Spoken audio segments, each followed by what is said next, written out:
Jadi saudara-saudara, hari ini kita bersyukur, saya ucapkan selamat, saya ucapkan penghargaan kepada semuanya yang telah bekerja keras, dan saya yakin arah kita benar, arah kita kuat, kokoh, fundamental kita kuat dan kokoh. Saya senang kalau saya diundang ke daerah-daerah. Hari ini saya rasakan di Batang, berapa saat yang lalu saya di Jawa Barat, di Jawa Timur, di mana-mana, dari Gorontalo, dari mana-mana saya merasakan hangatnya rakyat. Saudara-saudara, walaupun sekali lagi saya mohon para gubernur, bupati, ya, kalau saya datang tidak perlu untuk dikerahkan rakyat supaya nyambut saya. Sebetulnya, ya, saya senang ketemu rakyat. Kalau memang dia ingin nyambut saya juga saya. Tapi kalau dikerahkan, saya kasihan, dia nunggu berjam-jam di panas itu, saya yang kasihan. Ya, santai-santai aja, santai-santai aja, ya.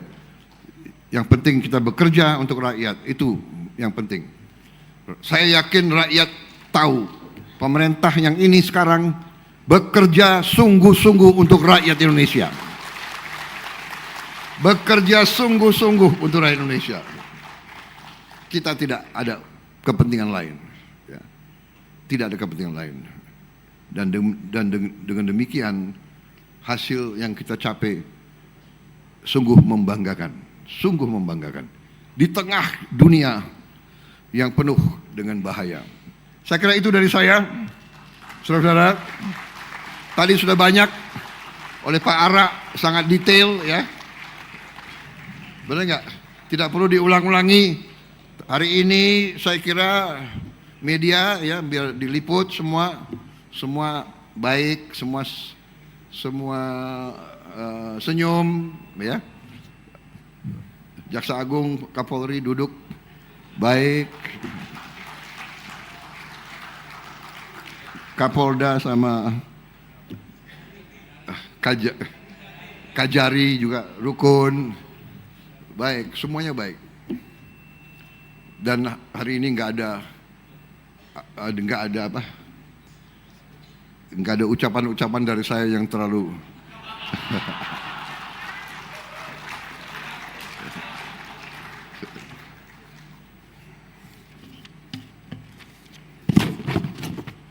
Enggak. Bercanda aja, bercanda. Boleh bercanda enggak? Nanti dilarang bercanda kita.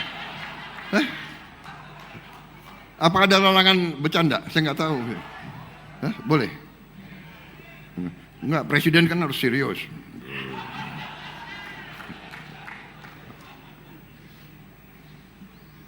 Saudara-saudara sekalian,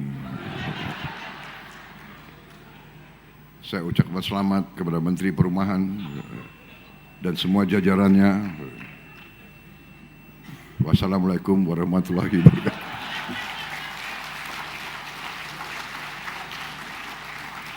Tapi terima kasih Pak Ara. Nanti ada rapat khusus, ya, gubernur, semua bupati saya akan kumpulkan di Jakarta. Saya tidak tahu persisnya kapan. Khusus bicara tentang Indonesia Asri. Ya, asri, aman, sehat, resik dan indah, ya. Karena ini sangat penting. Terus terang aja, kita mau transformasi bangsa, berarti kita perlu banyak industri hilirisasi, banyak pabrik, banyak terobosan, processing. Kita butuh keamanan makan, ketahanan makan, swasembada pangan. Sudah kita capai. harus kita amankan. Dunia penuh ketidakpastian. Kita harus amankan itu. Kita harus amankan energi. Kita harus amankan semua itu. Tapi kita harus jaga lingkungan hidup kita. Kita harus jaga perubahan cuaca tidak jelas. Pemanasan global artinya kita sebagai manusia harus inisiatif. Kita harus jaga. Berarti sampah harus kita kendalikan. Dan insya Allah dalam 1 tahun ini, 2 tahun ini kita akan bikin perubahan drastis. Kita akan kendalikan sampah di akhir 2027. Masalah sampah di Indonesia saya minta sudah selesai, saudara-saudara sekalian. Tidak ada lagi gunung sampah. Ini akan kita capai. Akan kita capai. Tapi selain kebersihan, kita juga perlu hidup dalam alam yang indah estetikanya. Karena ini adalah salah satu upaya daya tarik untuk pariwisata. Pariwisata